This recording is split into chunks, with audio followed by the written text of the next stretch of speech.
and be it after the second panel. So for the structure, this should be clear then, and in the end we will try to gather a little bit the debate, the impressions from the debate, to have an ongoing process on that.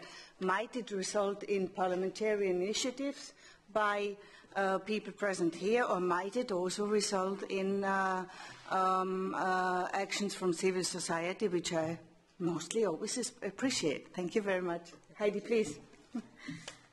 Yeah, thank you very much, Eva.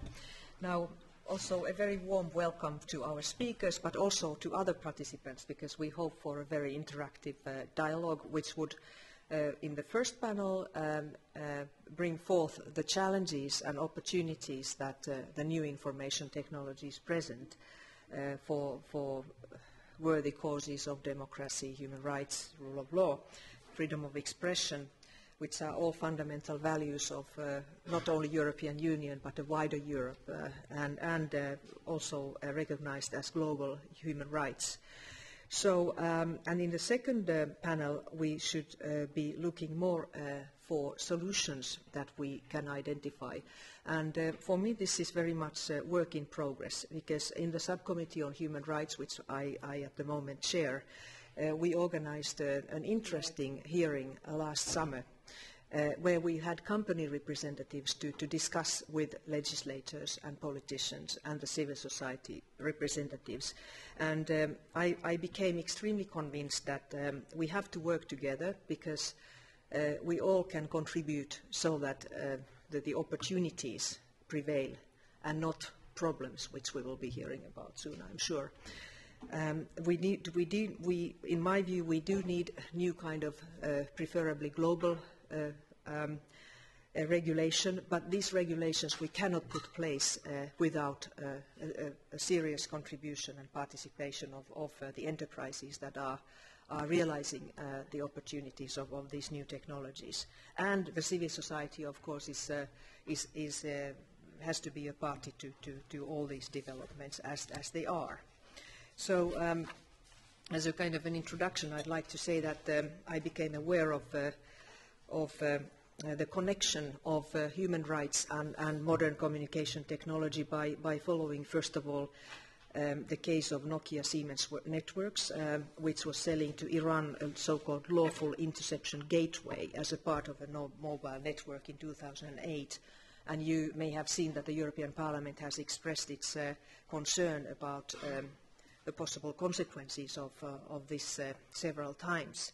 Now, we've had a very good discussion with the representatives of the company, and I'm sure that we can together see that there will be solutions and not just problems.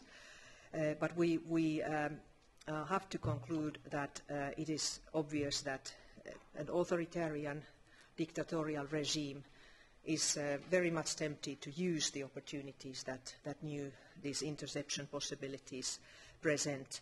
And of course, in a democratic country, this doesn't have to be a problem. It often is, but it doesn't have to be if strict checks and balances have been put in place, so that the law enforcement agencies are acting lawfully and that they follow the procedures that are set in law, especially that, for instance, that there needs to be a court judgment in order to intrude to privacy.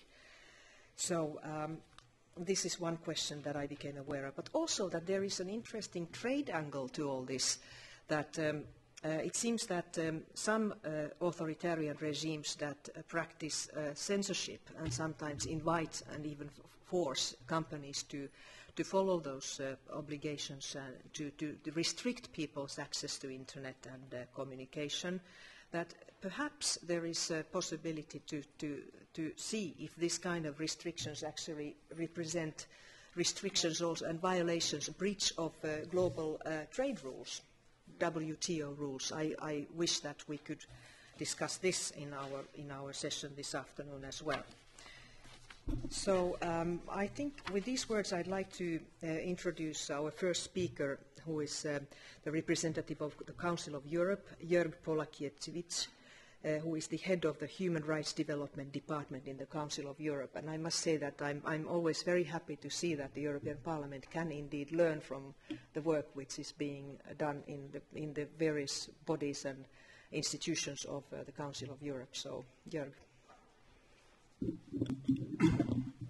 Thank you, Heidi, and thank you also to Jan Philipp and Eva for the invitation. I think it's really a very good opportunity, and because the subject we are discussing today, internet freedom, is something where I think we must combine forces, and it would be really foolish not to be on the same line in favor of free and unimpeded access to the internet for all citizens.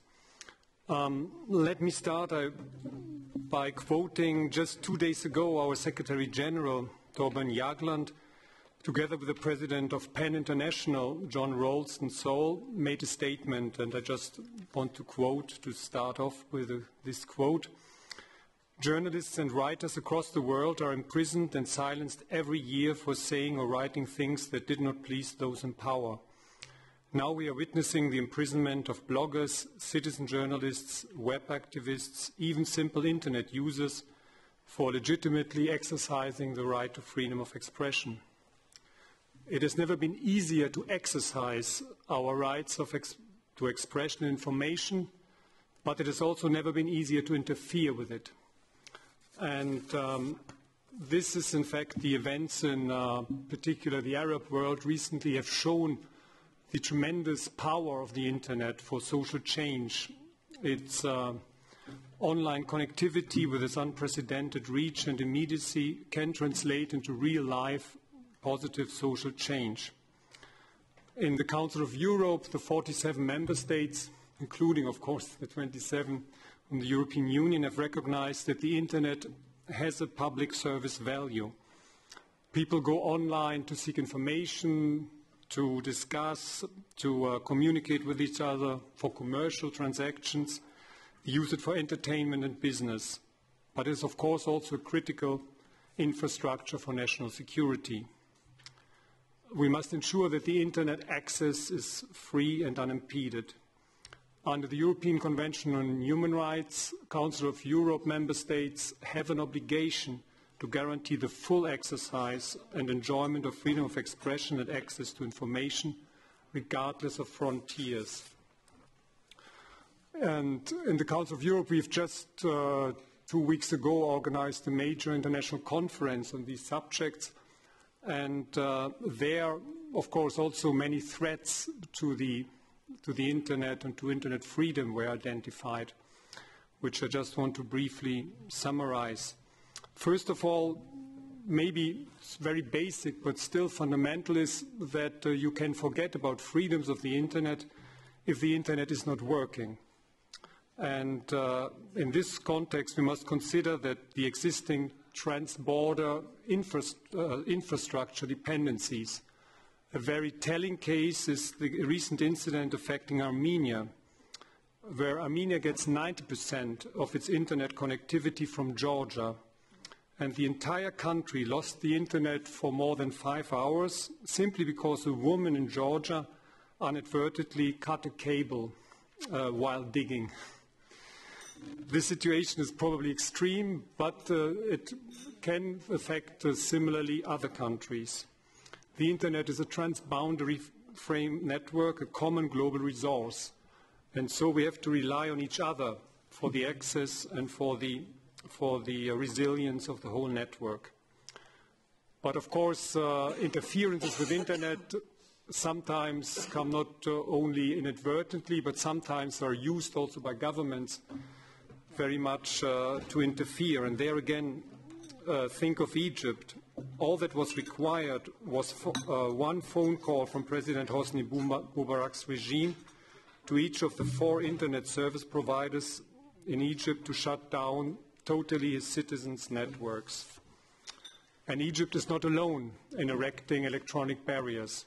Other countries have expunged words, names, or sometimes phrases from the internet or from search engine results.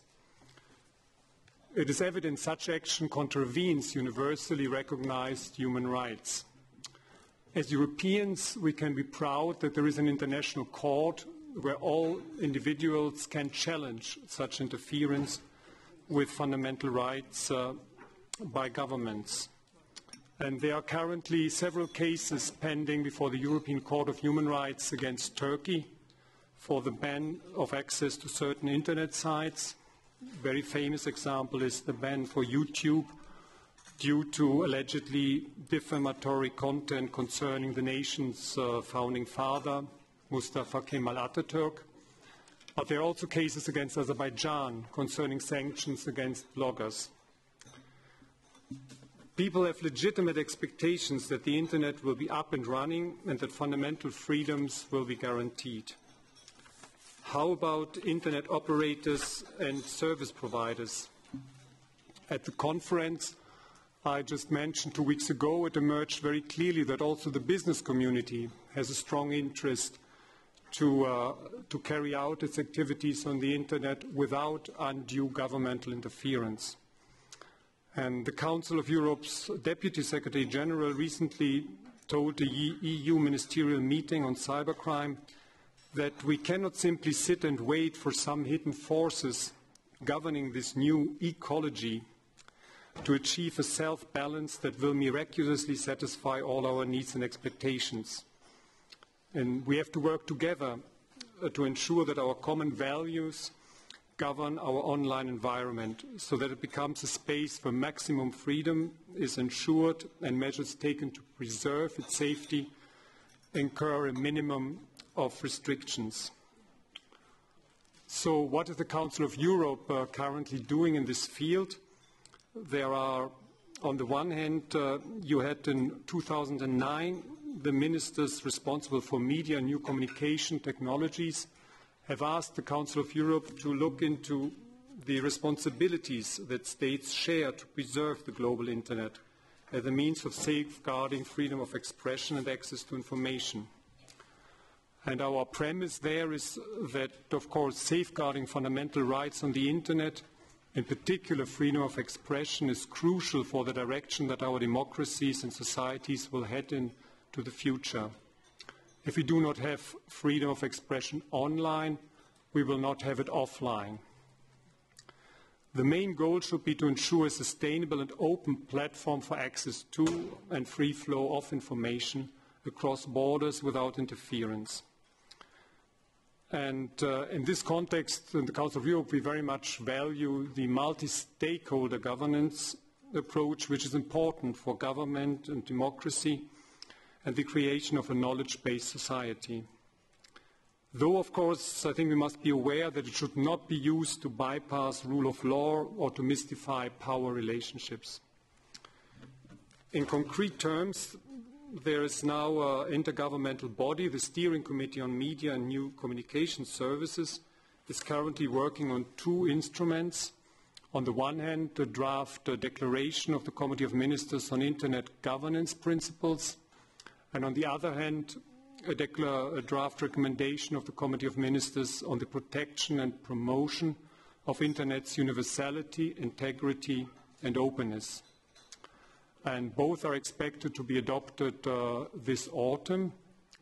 And the proposals for these texts that exist, you can consult them on the Internet. They were debated very lively and vividly at the conference, where generally a positive feedback was received. And it's important to say that there now seems to be quite a general consensus about the core values and governing principles to make sure that the Internet arrangements can really fulfill what so many people look for, that they fulfill the promise of more freedom and better and safe business transactions, but also participation in democracy and development. And these texts, which also address Internet neutrality that you just mentioned, there is also a definition given for this in these texts. They, for the time being, of course, are soft law instruments, so they are recommendations by the Committee of Ministers.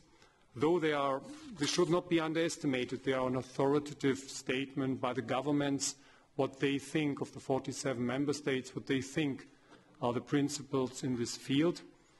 But on certain aspects, or at least I think we very much need also legally binding instruments. To quote the UK Foreign Secretary, who declared a few months ago that in Britain we believe that the time has come to start seeking international agreement about norms in cyberspace. And the Council of Europe in this context has already prepared a convention on cybercrime, and that facilitates the international cooperation of law enforcement agencies. But we are convinced that there can be no security without privacy. And this brings me to the last point I wanted to mention, that we have currently launched the revision of our Data Protection Convention 108. And this has been launched with the precise intention to be a truly international process.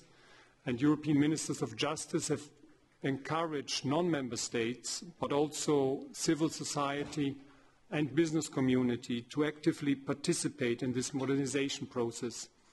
For the time being, this is the only internationally binding instrument on data protection, and it is a process which we want to become, this convention, a global instrument, and we count very much on the support of the European Union in this process, because I think it's a very good example for a complementary approach. The EU is, as you all know, currently revising its framework on data protection, and so are we in the Council of Europe. And to have on the one hand a strong legislation internally and an international instrument on the other hand, where also non-European countries can participate and can be involved on an equal footing, I think will be a very strong message for Europe to the world. We will continue these discussions. I look very forward to meet probably some of you at the next events. There's notably the forthcoming conferences of Eurodic at the end of this month of May. Then there will be the IGF in Nairobi in September, and the Data Protection Commissioners Conference in Mexico City end of October. And I'm very grateful for the invitation, and want to finish by saying that we very much count also the support of the European Parliament in this context, because I think it's only if we work together we can ensure that the Internet remains this open and free space where everyone can express him or herself freely without fear of being persecuted or profiled or tracked unduly. And thank you very much.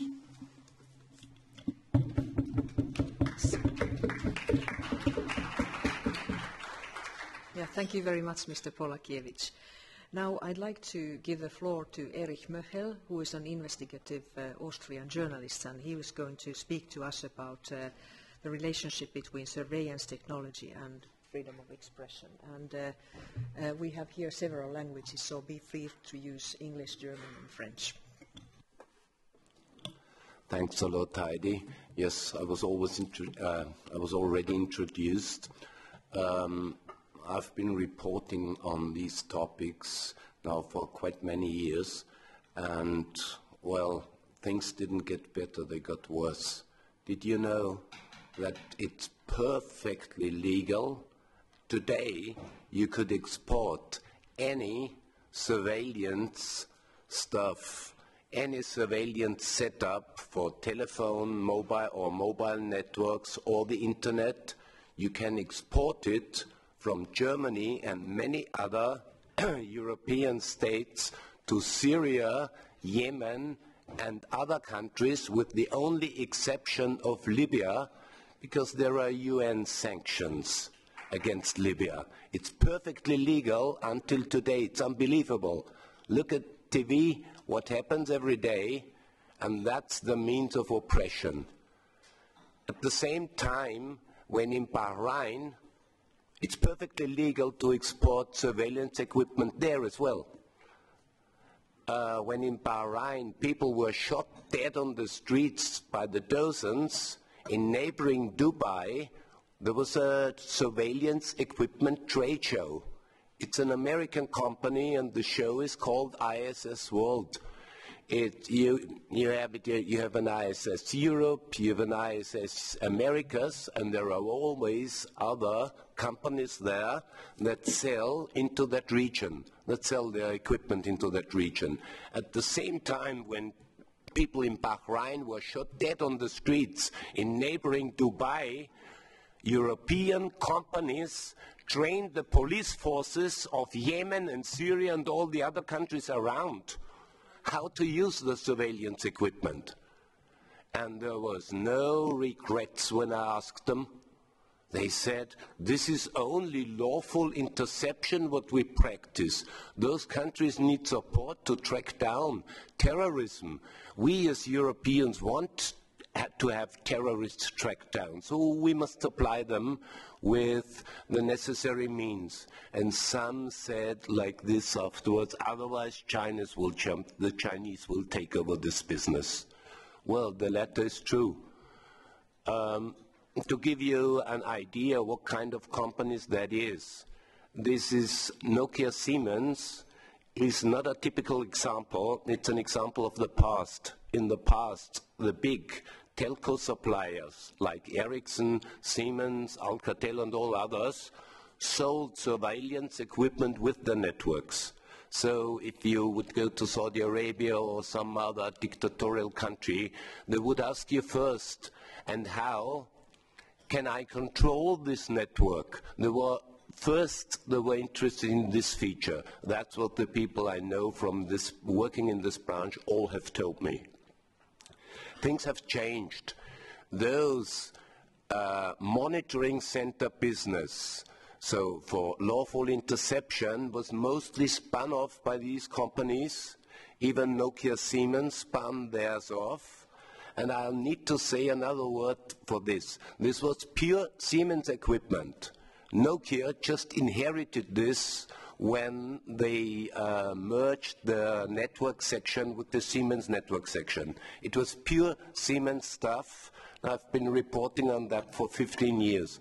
So the surveillance companies are mostly small and mid-sized businesses, many of them with very close ties to the local secret services, even interchanging personnel with the regional secret services. So to say, if the company is Dutch, there are connections to Dutch secret services from this company, because this company most likely supplied the secret services of their own country with a similar equipment. It's no, everybody knows that this equipment is not only used by police, but by secret services as well. In England, just as an example, a branch of the MI5 does all the interception work for police, so secret services are in it. And when I heard Heidi say, well, there's always a danger of abuse, excuse me, if you export this kind of stuff to Syria, you can be perfectly sure that they bought it for abusive purposes and for nothing else. This kind of equipment does not work well when all people are already on Tahrir Square. Then it's too late. But it works very well because it is designed technically to identify groups by looking for patterns. They don't look for names first, they do that as well, but they look for communication patterns. And so they manage to get one group after the other as soon as they use the mobile phones for a while, until there are enough data. You know, this is data collection in telephone networks or on the internet. You could compare it a bit to atomic energy. It doesn't do much in small doses, but if there is a critical mass of data, you can get stripped naked virtually with 6 months of traffic on geodata of somebody with a mobile phone who uses it regularly, I know much more about the person than if I had recorded every conversation on the phone, because conversations aren't that exact. These data are exact, they can be matched, they can be cross-matched, and you can ask many, many questions. Who calls whom, when, from where? Who calls whom, in which order? Are there patterns in this? That's the way to find the heads of a group. And all these methods are, of course, practiced by police forces as well. But you can't distinguish between use and abuse of that, because technology is somewhat neutral. So if, let's say, I ask the German Bundesamt für Exportkontrolle, BAFA, 2 weeks ago, whether there was any export control for this equipment. They said nothing, except if the country is on a sanctions list, a UN sanctions list.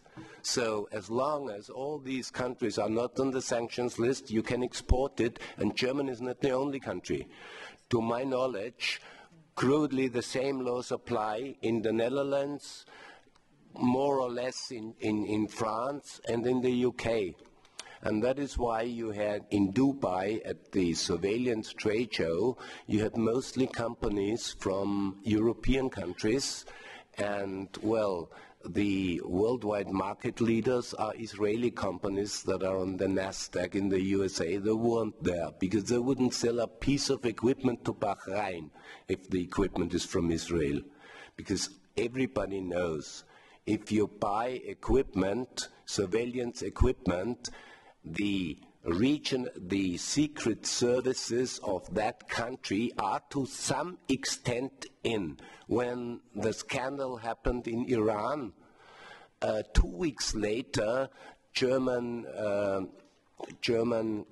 weekly Der Spiegel had a story that, well, the German Bundesnachrichtendienst, the secret services of Germany, they were so lucky because it was all Siemens equipment in Tehran, and so even the Germans, who are seem to be not to be very good on in this field, could supply the Americans with intelligence the Americans were unable to gather together. So that's more or less the situation. And if you ask those people who do this kind of stinking business, I would call it, they say, it's lawful interception. Ask them which laws apply. The laws of the deployment country. So lawful interception is defined what the Saudi Arabian secret services and police define as lawful, what the Bahrainis define as lawful, what Mr. Assad and other torturers define as lawful. And that's what is lawful interception all about.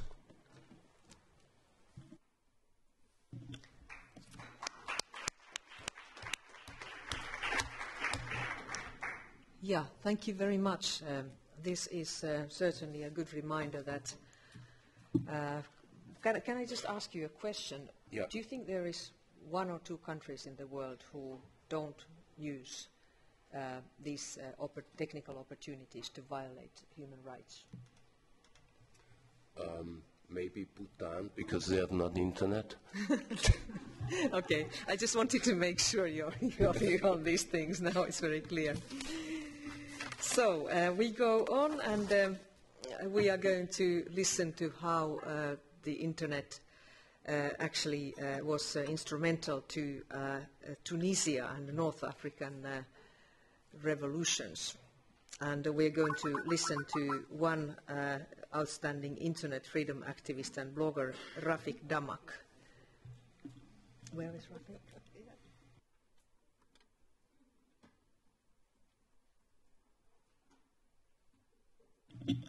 Rafik, are you there? Or connecting?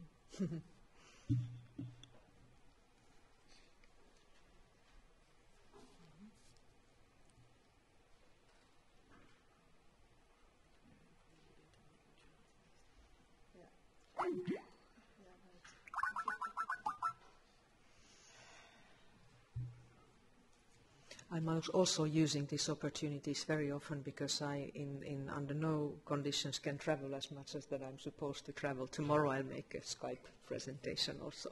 So I discovered this wonderful opportunity lately quite a lot.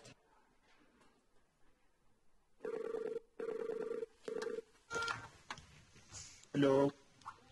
Hello, Rafik. This is Heidi Hautala. I'm moderating this panel, and I've just presented you, but because you know yourself better, so I'm not going to repeat, but thanks for our discussions, and we'd like to hear from you how the blogs and the internet and the new communication were instrumental in the revolutions in your country and in the wider, what role they play in the North African events. So can you give us some explanations and descriptions and tell us about it? You can also speak French, by the way, if you want. Oh, it's already late because I prepared more in no, English. it's fine.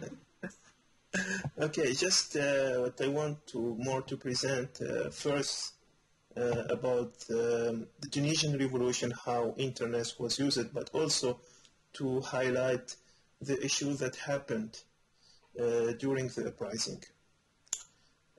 So first, let me thank you for this opportunity to present the situation about internet in Tunisia during the last uprising and clarifying some from different perspectives and highlights example of how an authoritarian state implement different policies to control the internet. I think that everybody knows that the uprising, which started in 17th December, that the info was mostly spread through internet and mostly through Facebook. This can be explained by the big number of Tunisian users on Facebook. The last statistics say that there are more than 2 million of user profiles, where some of users may have many profiles or other profiles can be inactive. The other explanation why this social network became a focal point for Tunisian users is it's because the government blocked all video sharing platform, and then Facebook became de facto and by default the video sharing platform. During the revolution, Facebook was like a news agency and helped a lot for information dissemination among Tunisians, because local media were silent and didn't cover about the events. For Twitter, it doesn't participate so much because the limited number of Tunisian users, and even if it was used, it was mostly for to outreach people outside Tunisia, and especially foreign media, since the lack of media coverage of these events.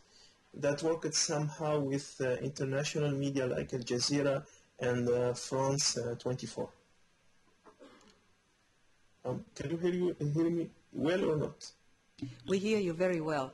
This is actually very vivid. I don't know if you see anybody here on this side, but I can tell you that we are about, I would say, 60, 70 people, 60 people? Yeah? Okay. Yeah, from very many different countries, and so we hear you very well, and we're very well linked now. Right. Thank you. So what I just highlighted is more about Facebook usage, but also in addition to that, there was like some crowdsourcing work that was done by a Tunisian group of activists called Nawat.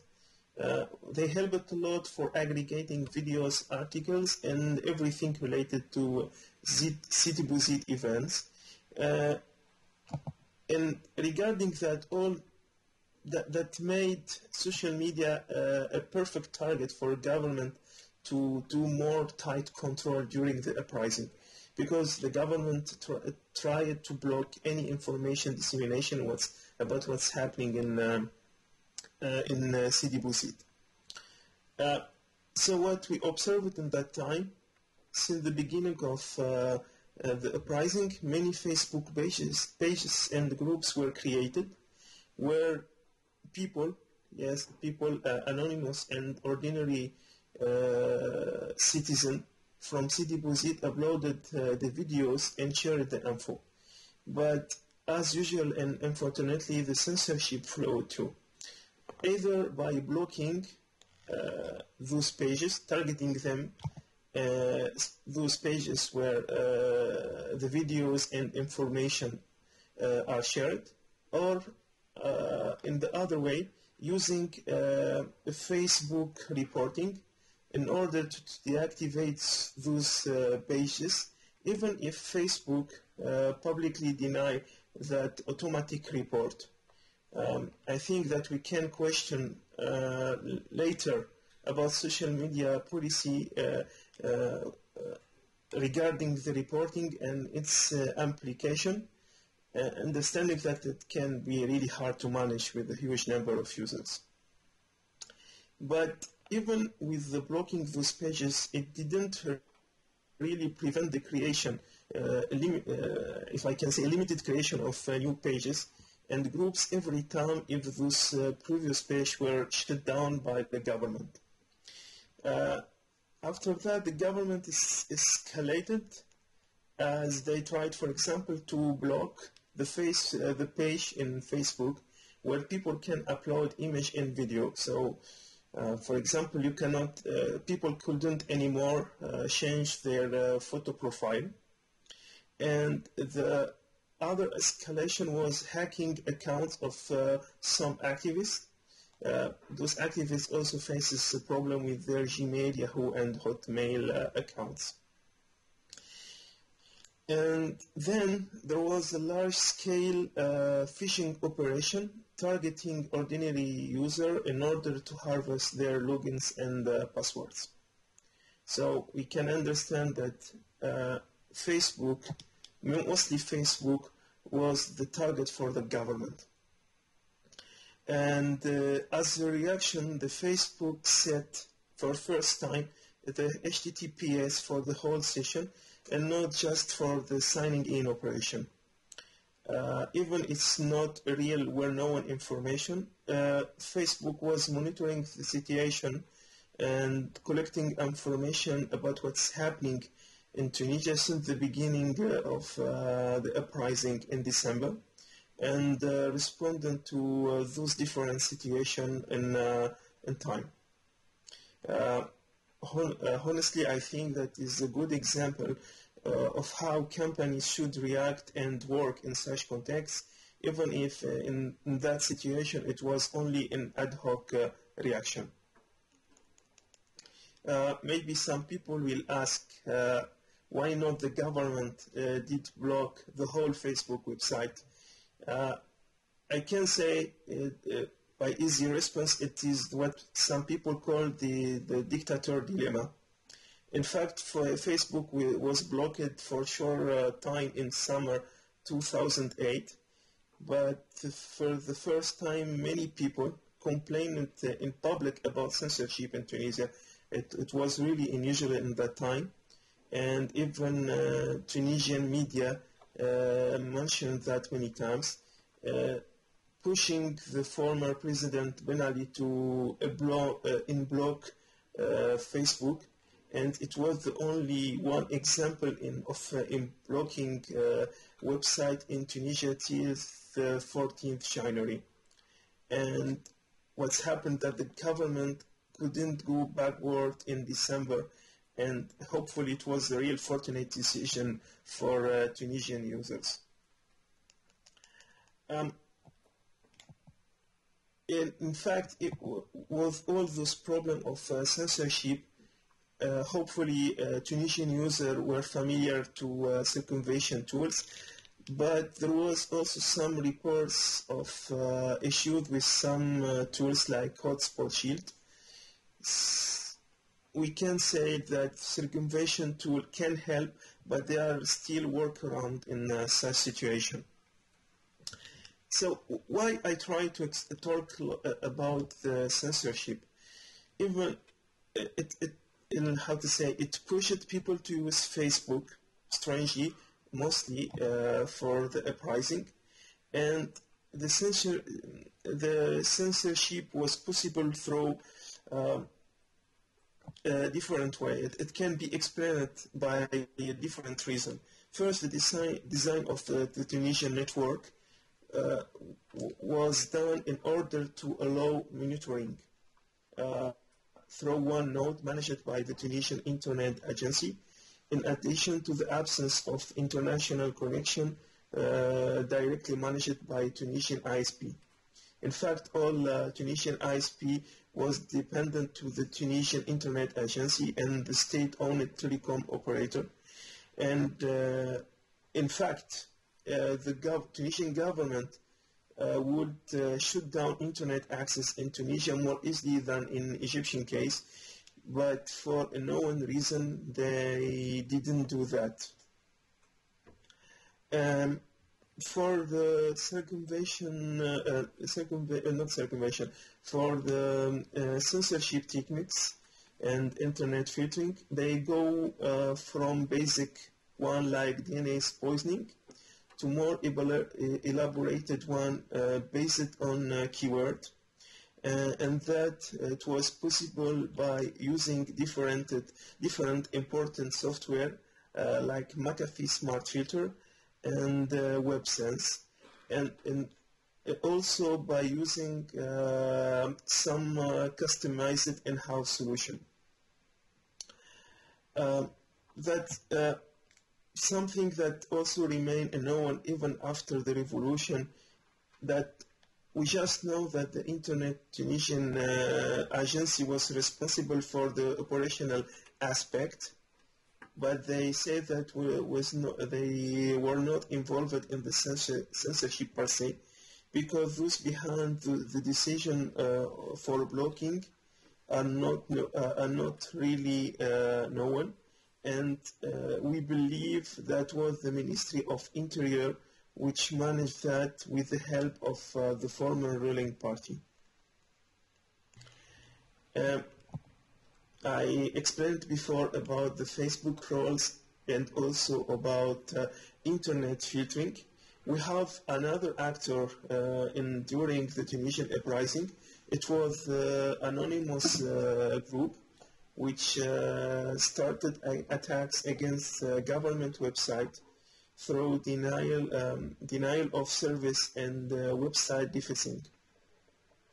We cannot really say that is an example of cyberware, because those websites were really updated and not that important as that target, but it was more symbolic attacks which led the government engineers to spend more time to fix that than to do censorship, and also it attracted more media coverage and more awareness about what's happening in Tunisia, because unfortunately for several weeks there was no real coverage of events in Tunisia.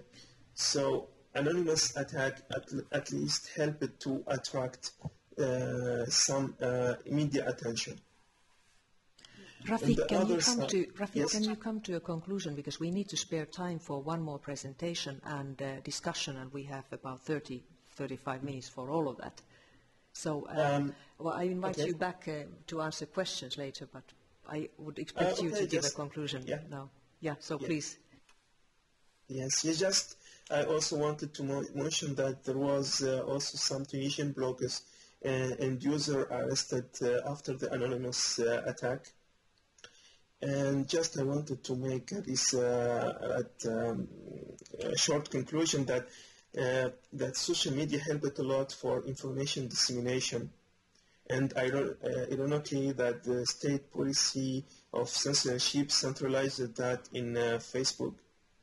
And the internet filtering action during the uprising were at the end inefficient to prevent info to be spread and people to be aware about the events, and led to more protests in different towns in Tunisia. So that's all. Thank you. I will be happy to answer any question.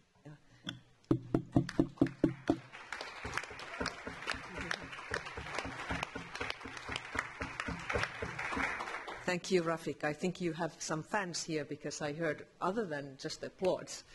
So please stay online if you can. And now I'd like to invite Caroline de Kock from N Square Consulting to explain how she sees the relationship of free trade and business to global digital markets. So, Caroline, please. Thank you. I should have slides coming up, but basically, it's been said, I'll talk about free trade, business, and a global digital market. So I'm a bit the odd one on this panel, I think, after the other presentations. I think you all know this image. It says, censorship causes blindness, and it adds, can you see who is blinding you? I'm going to talk about another aspect of censorship, which is, next one. Censorship causes blindness, but it also causes commercial barriers. It's not as fun to say, but it is a truth.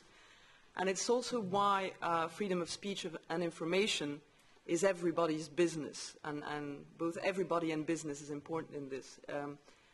The free flow of information is something that matters a lot to businesses because it is what allows trade. Next one. I like this one. In the early years of the Internet, the common belief was that if governments were to try to censor or block online communications, the Internet would root around it. And that's a quote from an engineer, John Gilmore, and that it would remain available. In March 2000, former US President Bill Clinton said during a speech at a university that blocking the Internet was like trying to nail Jell-O. I don't know if you know what Jell-O is, it's that flubbery thing. To try to nail Jell-O to the wall, it was impossible, basically. That was 2000. 11 years later, we're still with Clinton, but now it's US Secretary of State Hillary Clinton, made a speech on the Internet freedom in which she warned governments not to restrict online liberties and basically admitted that it was possible to do so. And in the meantime, well, we know what happened. Tunisia happened, Egypt happened, many things happened showing that maybe it wasn't as difficult as trying to nail Jell-O.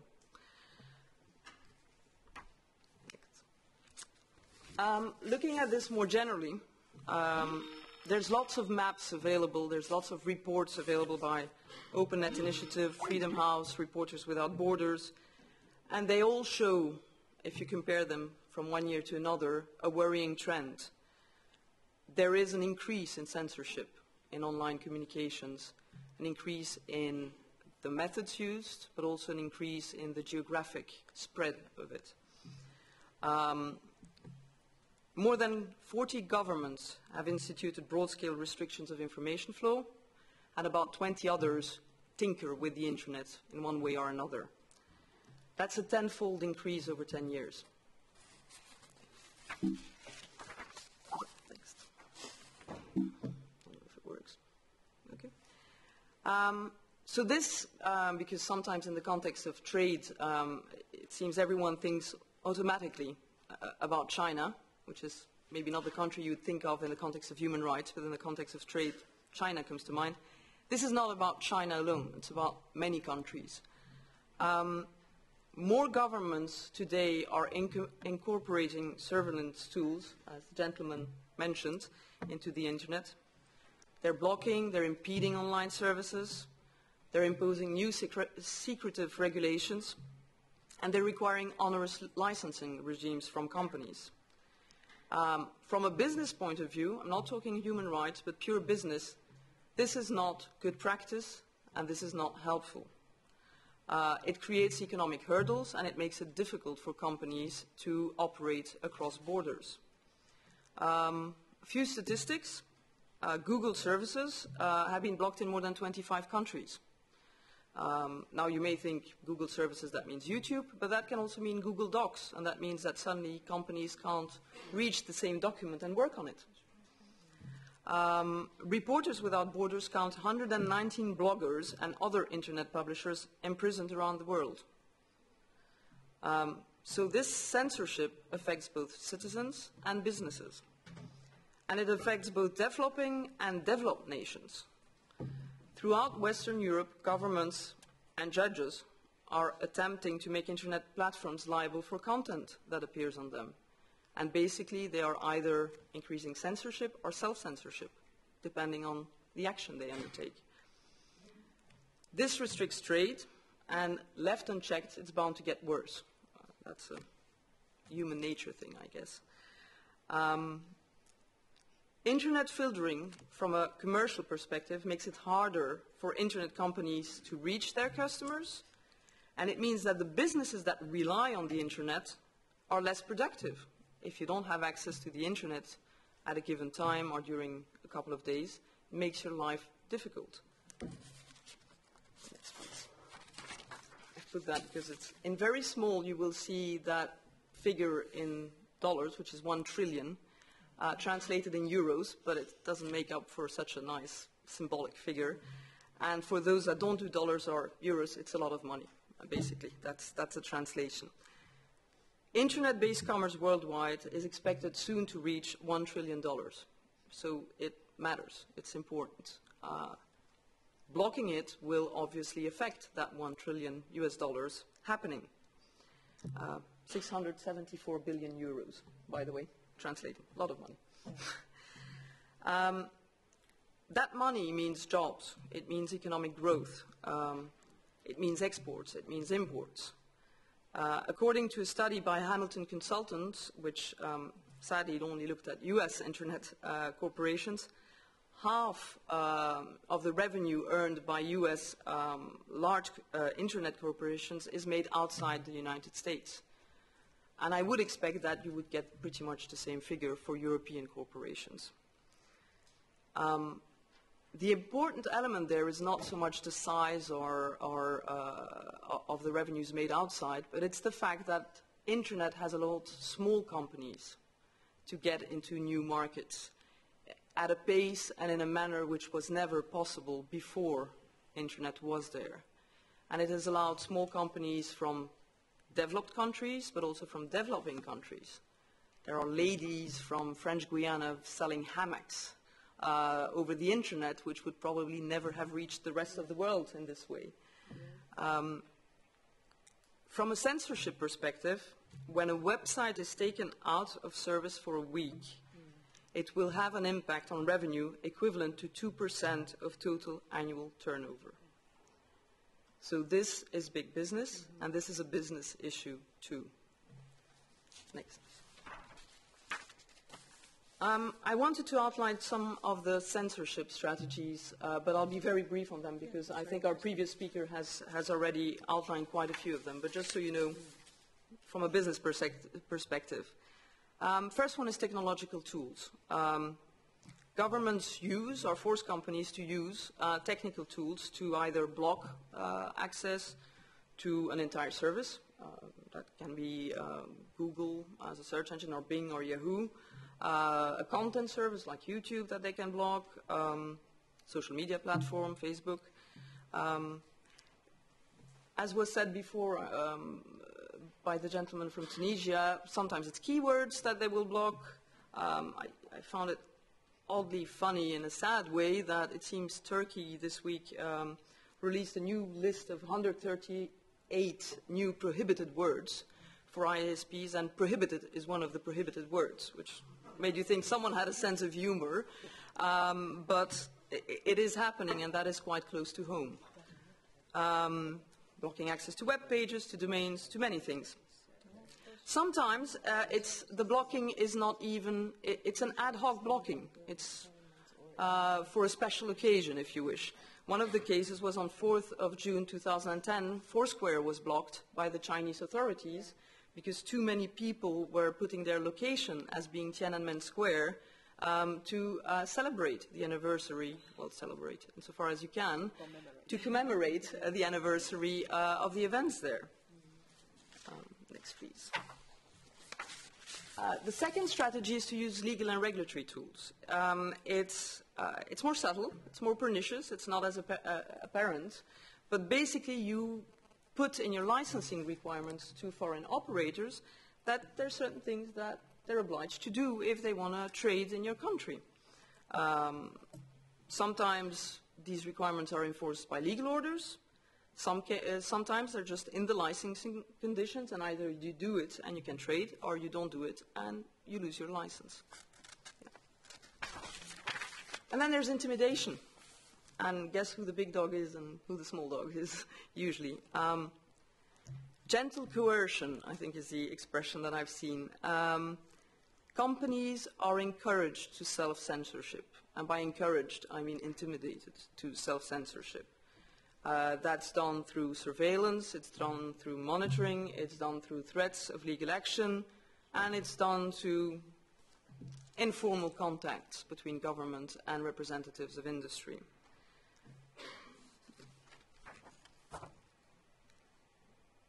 Quickly to look at the common characteristics of how censorship is usually applied by governments. Yeah. First one is opacity and secrecy, and there are two different elements. As regards opacity, basically, most governments that impose censorship do not really communicate the rationale behind it. I mean, they will say for public order or, you know, to preserve culture or whatever, but the real rationale is unclear. They impose restrictions, you have to do it, but you don't always understand why. In some cases, their demands are just made orally, and you just have to comply without having a written notice or anything, certainly not a court order. And that makes it very difficult for businesses to understand under which rules they're supposed to function. And, you know, businesses are like human beings. Well, some human beings, they like predictable environments. They like to know what the rules are, so they know if they can play by them or not, and they know if they have the means to follow the rules.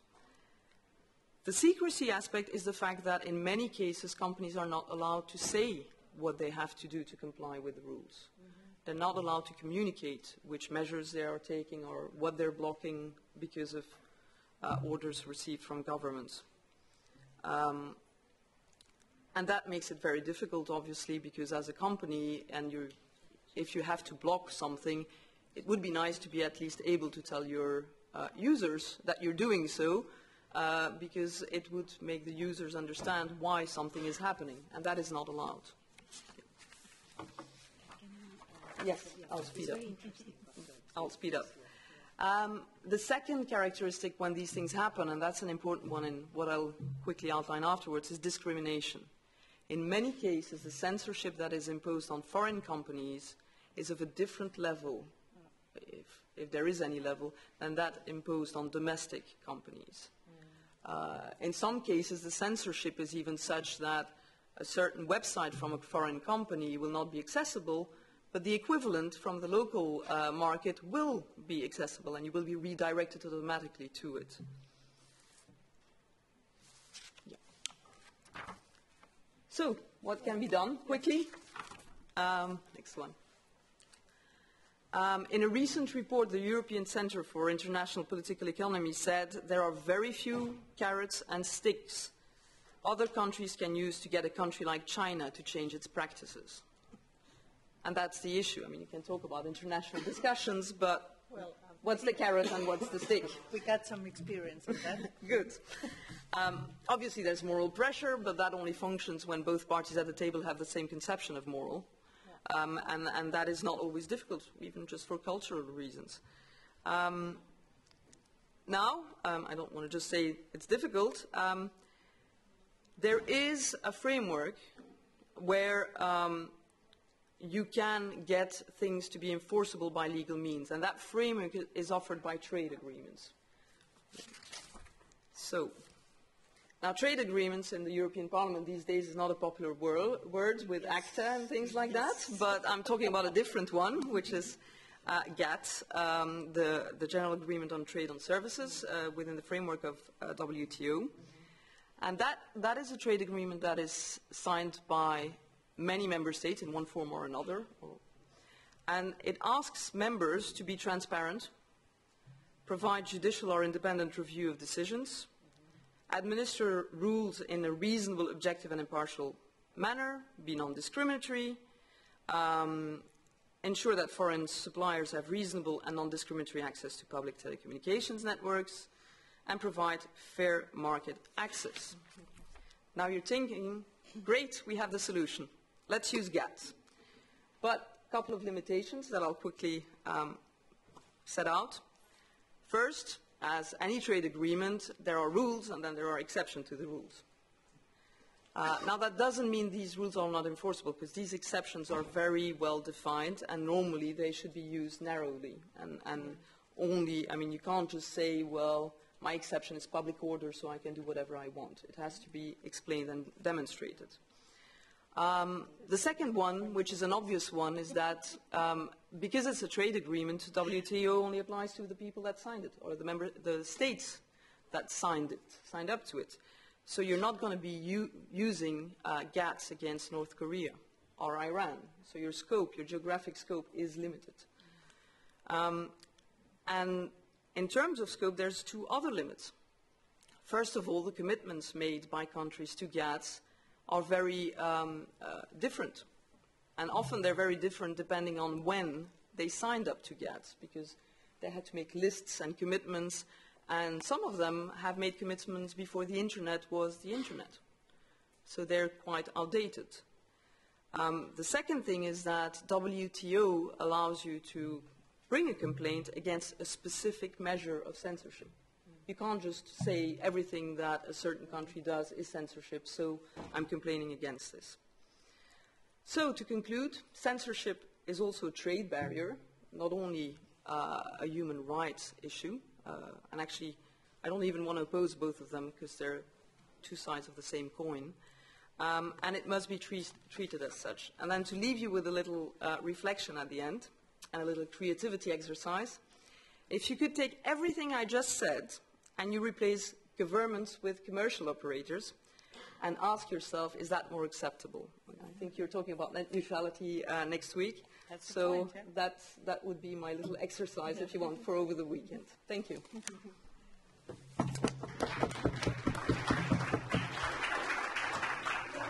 Thank you, Caroline. I think with your presentation and especially your last part, we are already shifting a little bit to the search of solutions. And now, before we have a discussion, I would like maybe to remind Rafik about, Rafik is certainly at least trying to get online, is he? But I'd like to ask Jörg, who explained the various mechanisms of tapping and interception and hacking. So would you comment a little bit on what you heard from Tunisia, from Rafik and his experiences? Yes, well, that's what I more or less already knew, but it's always very good to have to get your thesis supported, because you can't be sure whether you're right. What Rafik told us, first it was a bit about the structure of the Tunisian internet, and I just explained to you what he meant about the differences with the Egyptian internet.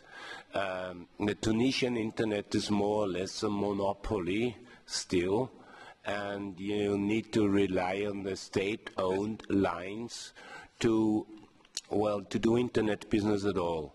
So these networks are pretty easy to shut off, because there is just one known line outside and all the connections pass through there. In Egypt it was a bit different, because there are many operators stored there and there are many exits, so to say, fiber optic exits. The Egyptian government forced all operators to relocate their equipment in one place so they could get in and shut it off immediately. It would be impossible to shut off the internet, let's say in Belgium or in Austria or in Germany, because there are so many connections to other countries, you can't shut them off. It's not centralized like a telecom network. That's the main difference. So what Rafik else said, it was only a rumor, but I just knew the rumor about a phishing attack on Facebook, and I tell you, it's again the same people in this business who I told you before. There were at least 3 companies in Dubai offering services. I mean, if they try to offer it to somebody else in Europe, they will go to jail because that's forbidden. By the starting point was the Council of Europe's cybercrime. What was it? What was it? No, it was a cybercrime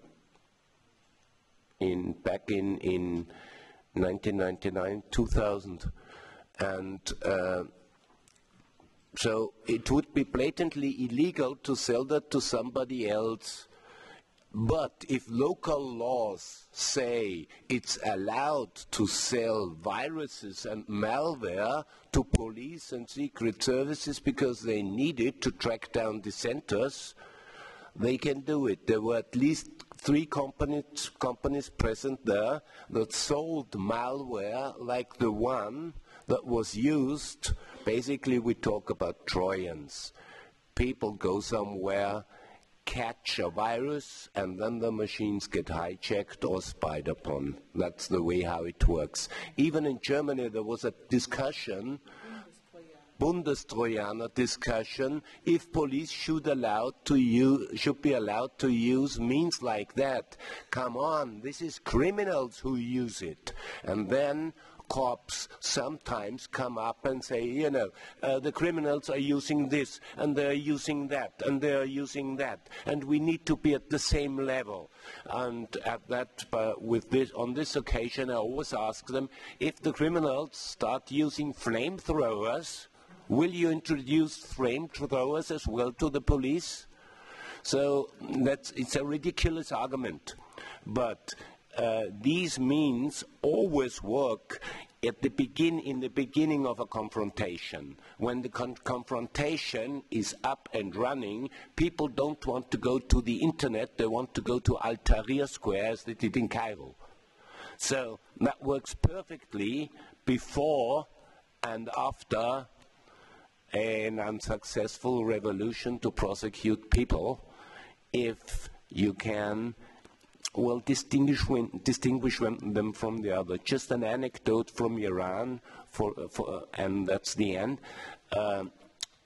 All the media wrote, the Iranian opposition uses Twitter for communication, and the US administration made a terrible mistake by mentioning Twitter at all, because they caused people to use it even more, and Twitter was nothing but a trap. That is the secret why Twitter was opened for 3 days, then it was blocked for 1 day, then it was reopened again, and everybody asked why. It's very easy the answer is very easy, very simple, and very brutal. They reopened it again until they had rounded up all the others they wanted to round up, and they waited for new people to tweet, and the tweets were intercepted even before they were published on Twitter. Thank you, Jörg. Now, before opening the floor, we heard quite a lot about the need of regulation or the possibility to search for legal instruments to defend internet freedom and privacy and the right to communication. So could I perhaps ask Jörg Polakiewicz to comment a little bit on what Caroline de Kock has explained to us, because you were also speaking about regulation, and so maybe you can comment her? Yeah, I mean, I can only confirm there is no contradiction between trade agreements and human rights. I mean, the freedom to do trade is also one of covered under the human rights. So I think there is, of course, one thing should be clear, that both the regional human rights instruments, such as the European Convention, but also the international covenants they apply. I think this is sometimes a bit overlooked or forgotten. They apply also not only in the offline but also the online world. It is quite, after all, Internet is only a new media which is used. It is not that it has completely changed the paradigm. So the human rights states parties to the convention, they have to abide by, to allow freedom of expression and opinion and free flow of ideas beyond frontiers. But of course this is a very basic rule, and what we need is more sectoral agreements for certain aspects where there is a need. I mean, some contest, of course, even the need to regulate the Internet. There was this, I think you mentioned it also, this idea of freedom everywhere, and you can't stop freedom. Even if you shut down one website, 3 others will spring up. But now we have seen precisely in these recent events that after all it is very easy to block free trade, to block free access to the Internet if a government really wants to do so. It may be easier in these more centralized countries than in more industrialized countries or in Europe or the US, but even there have been examples. Think of WikiLeaks. It was also there was also interference with the websites that produced the files. So it's not only a phenomenon of Africa or Asia, and I think there is a need there is one aspect is of course what I mentioned, privacy. I think that we need some legal rules because you cannot rely only on self-regulation. For that, self-regulation is very important and should be encouraged, but it is not enough. At least some principles must be regulated, and there is even positive obligations by governments to ensure that fundamental human rights are enjoyed. And another aspect is what I mentioned, the infrastructure as such. The Internet is so much centralized still. It is some root servers, most of them are still located in the US. There's one in Sweden, and but the whole Internet is still relatively centralized, and there are some countries that have much more power over the Internet than others, to put it diplomatically. So I think there is a need to have really truly international dialogue, but also frameworks where all stakeholders, governments, companies, and civil society can influence and the free flow of information. Thank you very much, Jörg. And now I'd like to ask our other participants to. Yes. So please, you're free to comment and ask questions of one of the 4 speakers. I cannot believe that this discussion is so timid. There is relative freedom in the expression. Yes, please. My name is Chris Sherwood. I work for Yahoo. I just wanted to point out that we face these issues not just in the Middle East, not just in China, but these are issues which confront us in Europe as well, in our very own European Union of fundamental rights and European values. Our company has recently suffered a court decision in Italy regarding the intellectual property rights to a film, which the court decision has required us to filter the entire Internet for any occurrences of or mentions of this film, which seems a remarkable judgment and could prevent people from expressing their views about the film, for example. And our competitor Google is facing, I believe, around 100 separate lawsuits in Spain for refusing to de-index search results that that link to stories about individuals who would like to protect their privacy, according to a so-called right to be forgotten. So, you know, we're facing threats to freedom of expression right here in the EU. Can I ask you if you think that the EU should interfere by changing some laws or putting in place new kind of regulation or abolishing regulation? I think the legal framework is probably okay, broadly speaking. There are some threats. I mean, we have the e-commerce directive, which is positive. There's an upcoming review of the IPR enforcement directive, which could make things like the injunction we just had in Italy easier to get.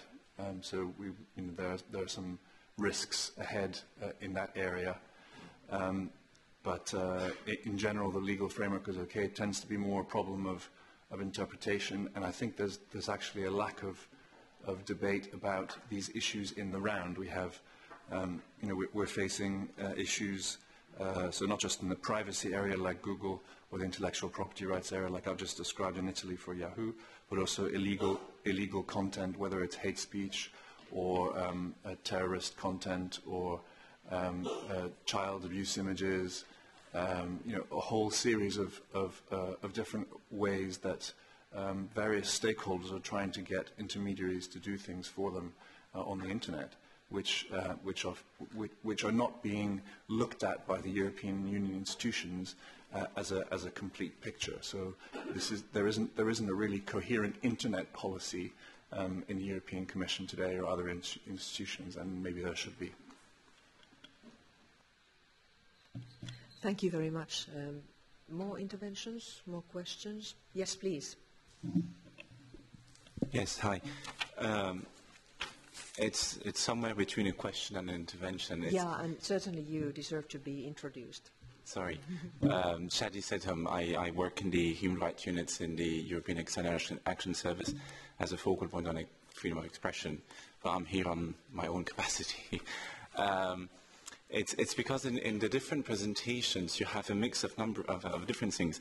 I mean, it went from censorship to monitoring and control, and in a way, my question is, should we not have a differentiated approach? Because censorship can be a censorship about, I mean, for long we have spoken about censorship against dissidents, blog, etc. Now we have also moved to censorship and blocking of other commercial websites. And one of the questions I had is, I mean, cannot Facebook, for example, which is after all a commercial entity, take action itself against a number of governments that would be blocking it? That's a question I don't have the answer. You have also, still in relation to censorship, the issue of self-censorship, a number of companies who are obliged to take a number of measures if they want to do trade in a country. Then you move to the monitoring and control, where here it's, I would say, a step further, because it can be used to get to people. I mean, and to collect data and put the person in prison, but it can also be used against a number of companies. I mean, in stealing data from a company, etc. So I have all these questions. I have the feeling that in the presentation all this was a bit mixed. So the question really is, should we not have this differentiated approach? And I mean, the link between human rights and trade. I mean, obviously there is no contradiction, but sometimes there is contradicting interests. I mean, a number of companies who sell the monitoring or the surveillance instruments would argue that it is the right to do trade with other companies, etc. And here you enter into the field of corporate social responsibility. So, I mean, we need also to acknowledge that you have this challenge.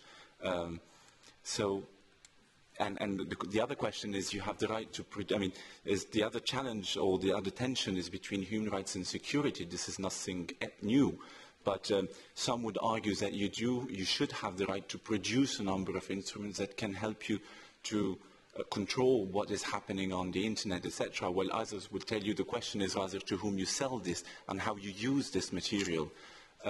So voilà, the question is really, what's your opinion? Should we not have this differentiated approach? What are the limits for each of these questions? Chadi, I think this is very helpful because it also exposes that we are dealing with a relatively, let's say we are making discoveries and we are not sure how to analyze and sort out the field.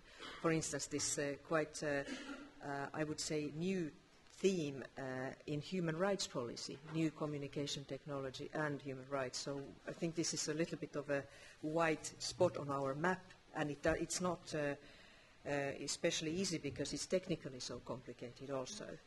So maybe with this, the comment from Yahoo and the question from the European External Action Service representative privately, but I think deliberating for his important task as well, which I appreciate. So can we ask our speakers to perhaps comment, and we should not forget that we have still the connection to Tunisia.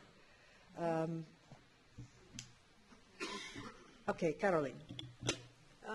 Yeah, on should we differentiate between censorship and monitoring and surveillance? Depends on what we're talking about. In terms of rationale, transparency, I don't think we should differentiate much, to be quite honest. In terms of what the problems are that occur, yes, I mean, one is a trade barrier and the other might not be, but it's still something that needs to be looked at. In terms of companies and you know, the who you sell to and the what for, I think the answer to the first question usually gives you the answer to the second, going back to the gentleman. Who you sell to usually tells you what for, to a certain extent, except for a few cases where you might have a doubt and something went really wrong after you sold it and there was a big putsch or a change of government. In most cases, those answers are interlinked. Does it mean it's an easy choice for a company to decide, you know, should I sell or not? No. Why? Because there are no rules at the moment.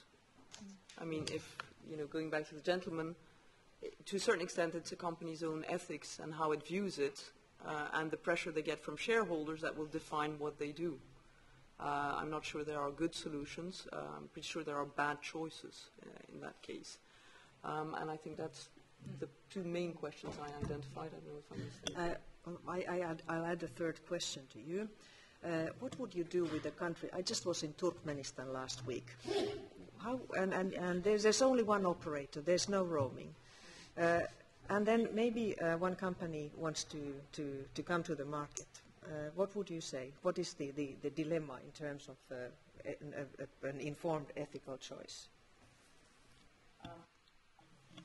Well, I was going to be more blunt by saying you probably wouldn't get many companies coming to Turkmenistan because it's not a viable market for two operators, which is the commercial answer. From an ethical, I mean, if you look at the ethical questions that will be raised looking at Turkmenistan will not have the same size as when you look at China. Yeah. To make it less funny, but basically China you have 1/4 of internet users sitting there or potential clients.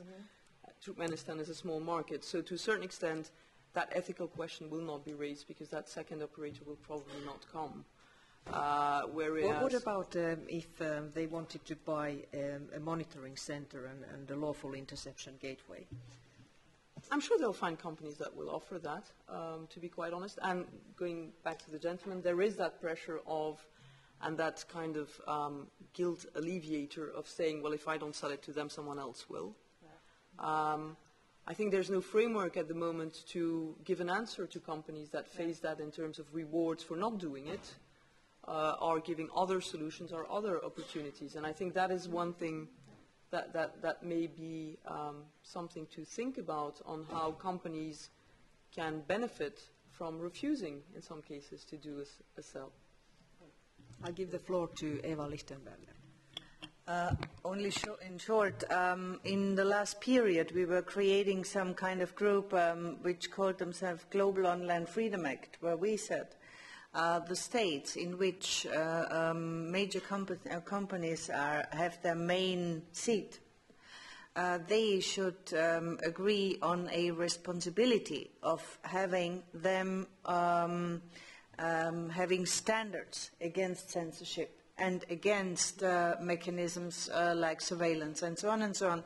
So this was a try of finding a way through so that there would be an equal level playing field.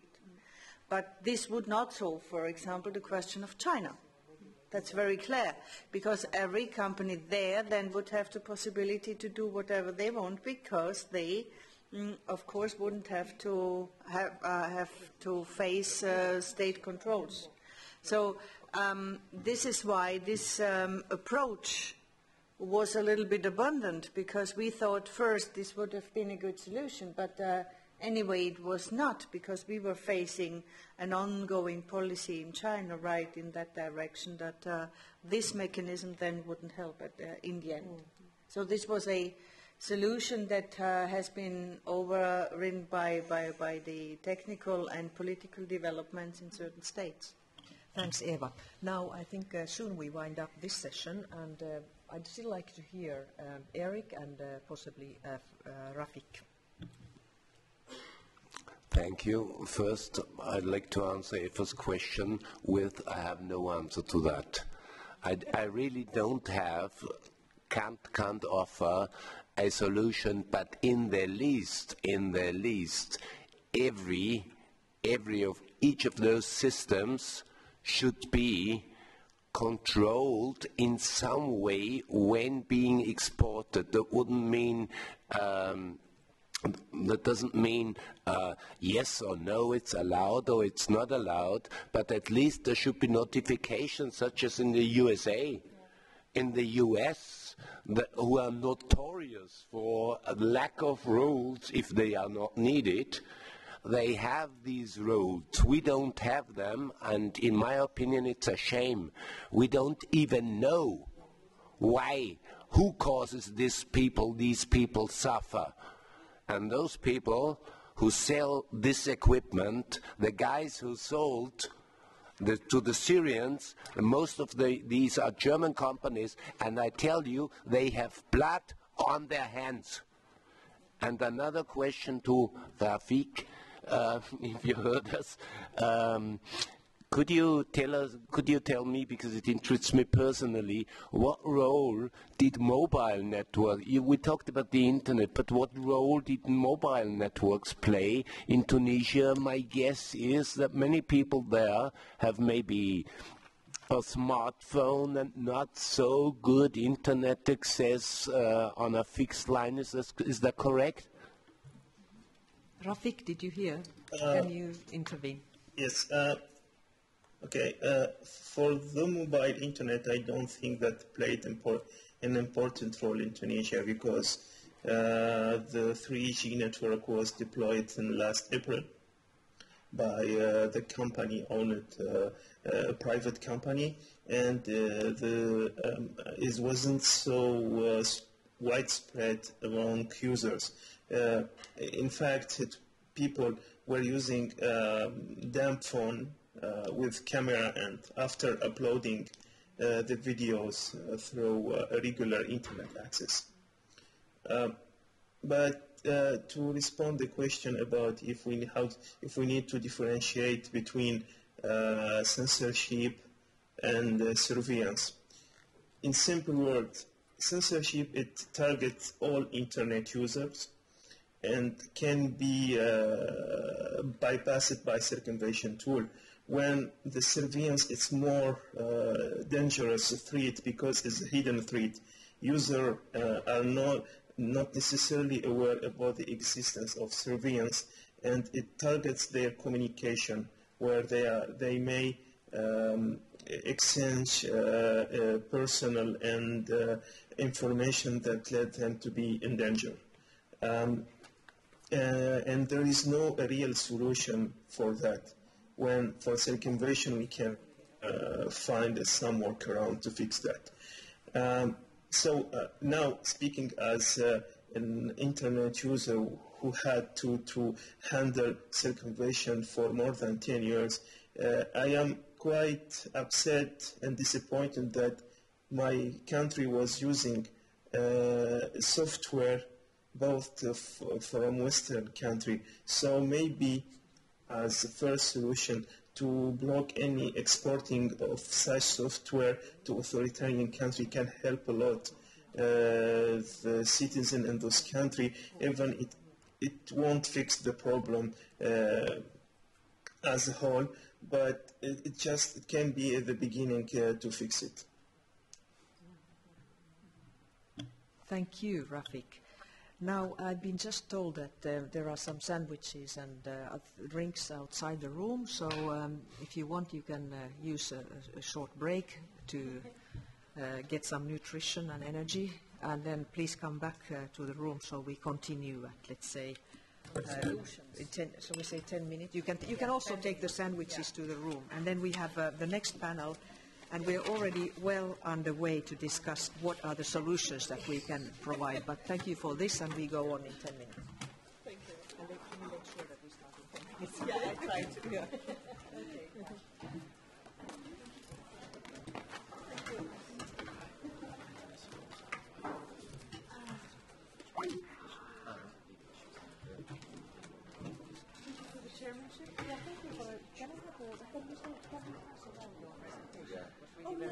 Very informative and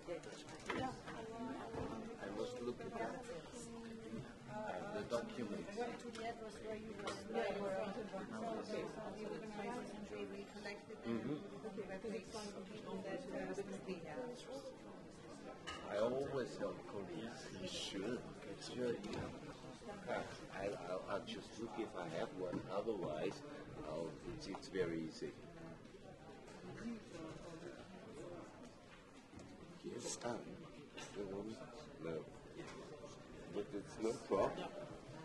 That's a no, it's very easy. Look.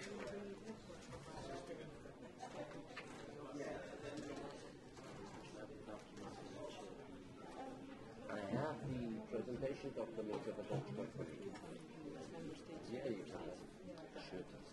This is my website, my personal website. This is my name, and this is my website, nothing else. And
look at the security and defence. Colleague has an external action service. Oh, okay. He has no. He's more open to the idea of restriction, or he was open to the idea of every possible restriction with the back of the back. And they are. Yes, I mean, I think it's one way to get us into even a big fight problem with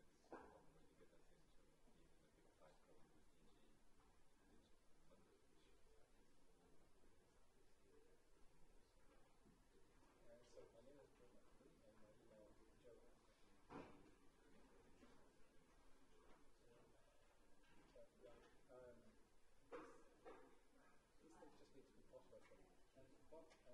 what this shows us that there is no overall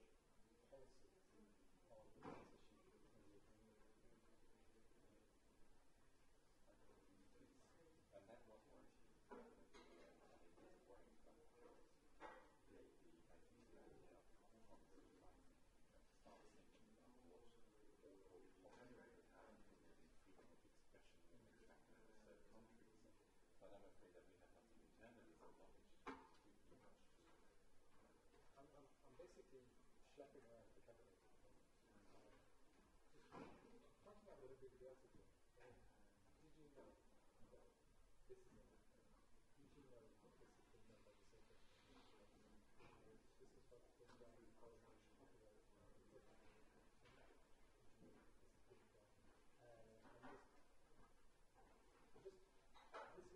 these are not isolated. I mean, I'm not happy that it's isolated. But on the other level, we're picking up our entire concept of the rule of law and moving by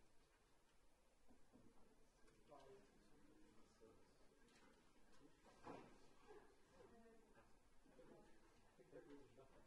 One of my main tasks in my current job is to make this a subject, make this an issue. It's remarkable to see what's happening in the non-profit commission in the EAC, leading the Council of Europe and the US. Although the EAC moving, pushing the back direction of the law. And of course, the international partnership as well. There's no sector. It's all about conflict. It's all about moving the world through the law. And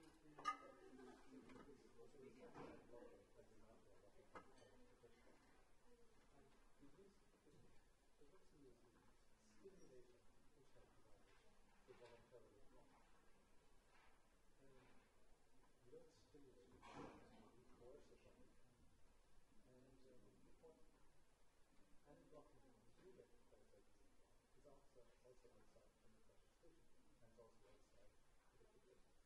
And you have this Swedish case that is about state blocks in Sweden, because the content of that is blocking integration. The blocking integration is doing that because they update the documents every 2 years. The average life span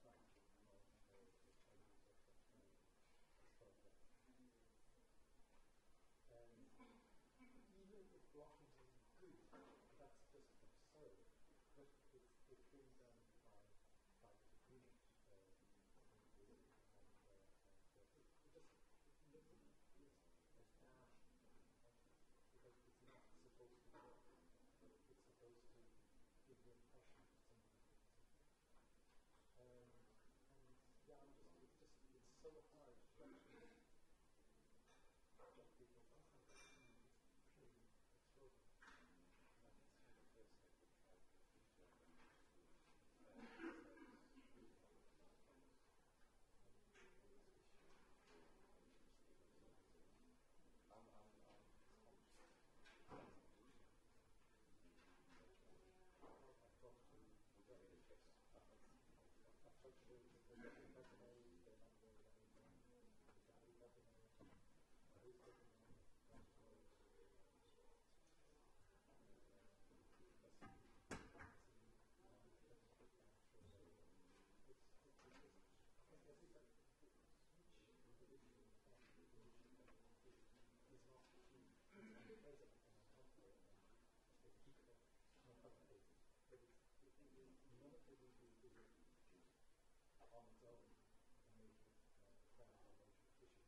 push that liability to the capability of making it to the account. And regarding the next issue, he said he developed this also in cooperation with groups in Kosovo for that. I know it's good that it is government, and I'm expecting to hear the same from us.